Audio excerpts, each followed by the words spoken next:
네, 앞서 보도를 해드린 대로 아베 신조 일본 총리는 어제 자민당 총재 선거에서 투표 없이 연임에 성공했는데요. 이로써 아베 총리는 별다른 일이 없으면 2018년까지 총리로 재임할 수 있는 장기 집권의 발판을 마련했습니다. 아베 총리의 자민당 총재 연임이 일본에 어떤 변화를 가져오고 또 한일 관계에 미칠 영향은 무엇인지 전문가와 함께 짚어보겠습니다. 동서대 일본연구센터 고문이신 정구종 석좌 교수 나오셨습니다. 어서 오십시오. 안녕하십니까? 일단 아베 총리가 자민당 총재 3선에 성공을 했는데요. 2018년까지 자민당 총재직을 유지를 할 수 있긴 한데 이게 그냥 뭐라고 해야 될까요? 자동으로 그러니까 보장되는 건 아니라면서요? 그렇습니다. 어떤 이유에서 그렇습니까? 자민당 총재는 자민당이라는 게 지금 이제 의회의 과반수 이상 의석을 차지하기 때문에 제1당이죠. 그러면 제1당 총재가 국회에서 다시 여야가 같이 합동으로 모이게 되는 국회에서 총리 선출을 해야 됩니다.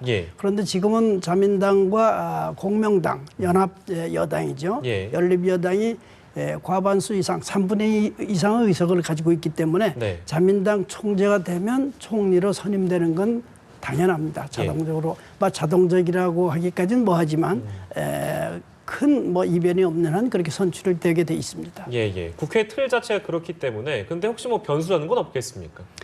변수라고 할까요? 예를 들어서 지금 아베 총리가 취임 당시에는 70%가 넘는 지지율을 보이다가 지금 안보 관련 법안이라고 해서 자위대를 해외 쉽게 파견할 수 있는 그런 집단적 자위권 허용에 관한 법안 등을 좀 강행해서 지금 처리하려고 하기 때문에 지지율이 많이 떨어졌습니다. 그래서 40% 이하로 내려갔어요.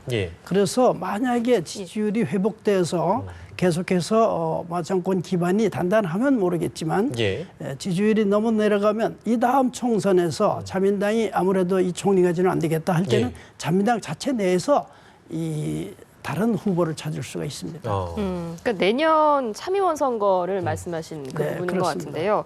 일단은 총재를 연임을 하게 됐고 과연 언제까지 총리직을 유지할 수 있을지는 좀 더 지켜봐야 할 것 같고요. 우리로서는 제일 궁금한 게 과연 아베 장기 집권이 한일 관계에 어떤 영향을 미칠까 이 부분 아니겠습니까? 부정적인 전망이 많이 나오는데 교수님께서는 어떻게 생각하십니까? 저는 기본적으로 긍정적이라고 보고 있습니다. 왜냐하면 아베 정권이, 아베 수상이 국내적인 정치적인 안정을 얻었기 때문에 대외 정책 면에 있어서도 지금 여러 가지 과제가 지금 많이 남아 있거든요. 특히 그 한일 관계를 개선하고 또 중국과의 관계 개선도 하나의 외교적인 과제로 남아 있기 때문에 한일 관계 개선에 적극적으로 나설 것으로 봅니다. 그러니까 한국 측에서 이제 그 아베 정권의 이런 그 대외 정책에 대해서 어떻게 대응해야 될지 그런 하나의 과제가 또 생기게 되는 겁니다. 알겠습니다.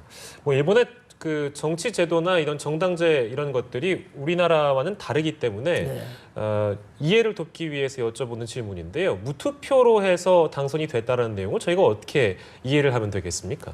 자민당 내에는 7개의 파벌이 있습니다. 그래서 각각 소속 국회의원들이 있는데요. 이번에 7개의 파벌이 전부 그 아베 수상 이외에는 후보를 내지 않았습니다. 이것은 일단은 아베 수상한테 힘을 몰아주자, 속투를 아베 수상한테 맡기자 하는 합의가 되어 있기 때문에 당내 합의가 되어 있기 때문에 그렇게 된 걸로 알고 있습니다.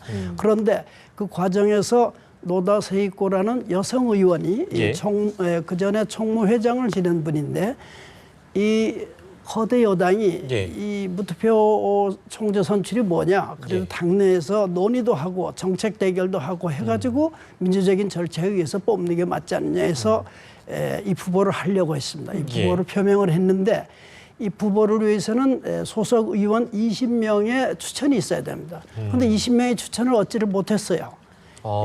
이 20명의 후보 이 추천 의원을 모으지 못했다는 것은 자민당 내 그 분위기가 그만큼 경직돼 있다는 것을 말해주는 겁니다. 말하자면 이런 그 막 군소 이 사람은 노다 세이코라는 사람은 무소속입니다만은 이런 무소속 후보도 내세워서 아베 수상하고 총재선에 있어서 자유로운 토론도 하고 이렇게 정책 대결을 해야 되는데 결국은 그 너무 경직화돼 있고 아베 수상을 말하자면 강력한 리더로 만들기 위한 하나의 절차라고 할까요? 그것이 너무 일방적이다. 말하자면 일본 정치에서 우리가 많이 지적하고 있는 쏠림 현상 이런 게 나타나는 거 아닌가 해서 상당히 우려가 됩니다. 네, 자민당 내부가 많이 경직돼 있고 또 쏠림 현상에 대한 우려도 나오고 있는 상황인데요. 아베 총리의 향후 행보에 대해서 좀 전망을 해보겠습니다. 당장 다음 주에는 집단자위권 법안 처리가 예정이 돼 있는데 야당은 물론이고 시민사회도 거세게 반발하고 있기 때문에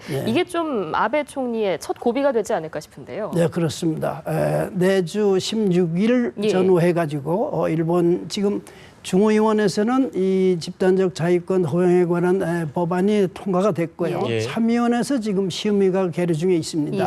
그래서 내주 16일을 전후해서 참의원에서도 통과될 것으로 보입니다. 왜냐하면 참의원도 자민당과 공명당 여당이 이 과반수를 차지하고 있기 때문에 일단 통과가 될 겁니다. 그러나 아까도 말씀하셨지만 최근에 그 일본 시민단체 그리고 대학 교수들, 학생들까지 나서서 12만 명이 그 국회를 둘러싸고 반대 데모를 했습니다. 이건 이 같은 그 사회적인 저항을 앞으로 어떻게 다독거릴 것이냐, 어떻게 설득할 것이냐, 또 이런 반대 부딪혀가지고 어떠한 논리로 이것을 풀어나갈 것이냐 하는 것이 이제 아베 정권의 과제라 하겠습니다. 그러니까 이게 여당 주도로 강행 처리가 된다라고 해도 그 여론을 살피는 것은 또 다른 과제가 될 것 같은데요. 일각에서는 아베 총리가 단순히 안보 법안 처리로 끝날 게 아니라 결국에 원하는 것은 평화 헌법 개정이다 이런 의견이 나옵니다. 어떻게 예상하십니까? 네, 아베 수상이 그 총재 선출 선거에서도 헌법 개정을 하나의 정책 강령의 하나로 들고 나왔습니다. 그리고 자민당 자체가 2005년에 만든 정강에 의하면 개헌을 목표로 한다 이렇게 밝히고 있습니다. 그래서 자민당과 일본의 우파 정치인들의 궁극적인 목표는 개헌입니다만은 이번에 아베가 3년임을 했다고 해도 뭐 합쳐서 세 번째 이제 총리가 된 거죠. 했다 할지라도 이 평화 헌법을 고치는 문제는 그렇게 쉽지는 않은 겁니다. 일본 국민들의 컨센서스가 아직은 그렇게 모아지지 않았고 또 이번에 이 집단적 자유권의 행사를 허용하는 법안 자체도 해석 개헌이라고 해가지고 헌법을 고치지 않고 해석을 바꿔서 이번에 말하자면 이 자유권을 부여하는 집단적 자유권을 행사하게 하는 그런 법안으로 바꿨거든요. 그러니까 일각에서는 이제 당분간은 개헌할 필요가 없다. 왜냐하면 해석 바꿔서 마음대로 자기들이 이런 그 집단적 자유권 행사할 수 있게 되니까 오히려 그 헌법 개정해서 큰 저항에 부딪히는 것보다는 그대로 두고 말하자면 헌법을 무력화하고서 해석 개헌으로 계속해서 자기들이 원하는 정책을 밀어나갈 수도 있다. 그런 주장도 있습니다. 만약에 내년 7월에 참의원 선거가 있잖아요. 여기서 자민당이 큰 차이로 승리를 해서 그 개헌안 발의 정족수인 3분의 2 이상의 그 의석수를 차지하게 된다면 그럴 경우에 평화 헌법 개정을 강행할 가능성은 어떻게 보십니까? 이 법적으로는 제도적으로는 가능합니다. 왜냐하면 이미 자민당의 그 여당이 중의원에서는 3분의 2 그리고 참의원에서도 만약에 3분의 2가 되면 이 국민 투표에 붙이는 개헌안을 발의할 수가 있습니다. 그렇지만 아까도 말씀드렸지만 참의원에서 3분의 1을 얻는다는 게 쉽지가 않고 또 일본 국민들이 이번에 그 집단적 자유권 법을 강행하는 데 따른 저항 때문에 거기에 더 무거운, 더 큰 저항과 부담이 있는 개헌까지는 자민당이 밀고 나가지는 않을 거라고 생각합니다. 저희가 잠시 그 들어온 뉴스 속보를 전해드리면 정치권 소식인데요. 야당이 요즘 복잡합니다. 집안 싸움 때문에 내홍을 겪고 있는 상황인데 안철수 전 공동대표와 천정배 무소속 의원이 오늘 만났다는 소식이 또 민감하게 받아들여졌는지는 모르겠습니다만 문재인 대표가 이제 재신임을 의원들에게, 당원들에게 묻기로 했다는 내용이 지금 들어와 있는데요. 곧 긴급 기자회견을 한다고 합니다. 자세한 내용은 저희가 잠시 뒤에 더 전해드리도록 하겠습니다. 대답을 좀 이어가 보면요. 말씀을 해주셨습니다만 이게 그 결국에는 지금의 멤버를, 지금의 이제 자신들의 동료들, 내각들 이것들을 이 사람들을 유임시킨다는 내용들이 나오고 있는데 그럼 이것도 결국에는 정책을 추진한다는 연속성 면에서는 당연한 거겠네요. 그렇습니다. 그 아베 수상이 총재 재선이 확정된 다음에 10월 초에 전반적인 개각을 하겠다고 얘기는 했습니다. 얘기는 했지만 결국은 자기 정책을 지속적으로 서포트해주기 위해서는 집권의 도움이 필요한 겁니다. 그래서 예를 들어서 그 관방장관이라든지 외무대신이라든지 이런 그 주요 포스트는 안 바꾸는 거 아닌가 이런 생각이 듭니다.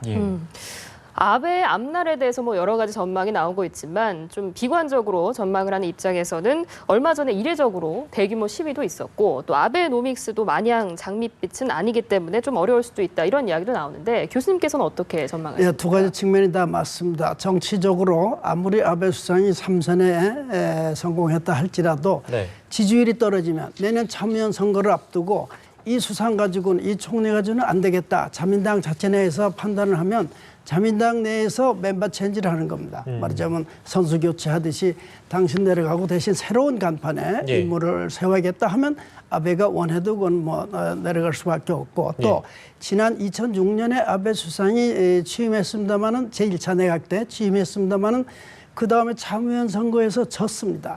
그 책임을 묻고 또 개인적으로 건강이 안 좋아서 일단은 1년 만에 그만뒀습니다마는 이번에도 참여연 선거를 앞두고 지지율이 아주 형편없이 내려가고 또 그 지금 전개되고 있는 것 같은 그런 일본 시민들의 저항 이런 것이 거세지면 자민당 내에서 바톤 타치할 가능성이 있습니다. 옛날에 과거에 그 60년대 안보라고 일본에서 아베 수상의 외할아버지 기시 수상이 그 안보 법안을 강행 처리를 했습니다. 그때 기시 수상은 자기가 이제 대과 큰 일을 치렀으니까 자기는 일단 정치적으로 할 일 다 했다 해서 스스로 퇴진한 적이 있습니다.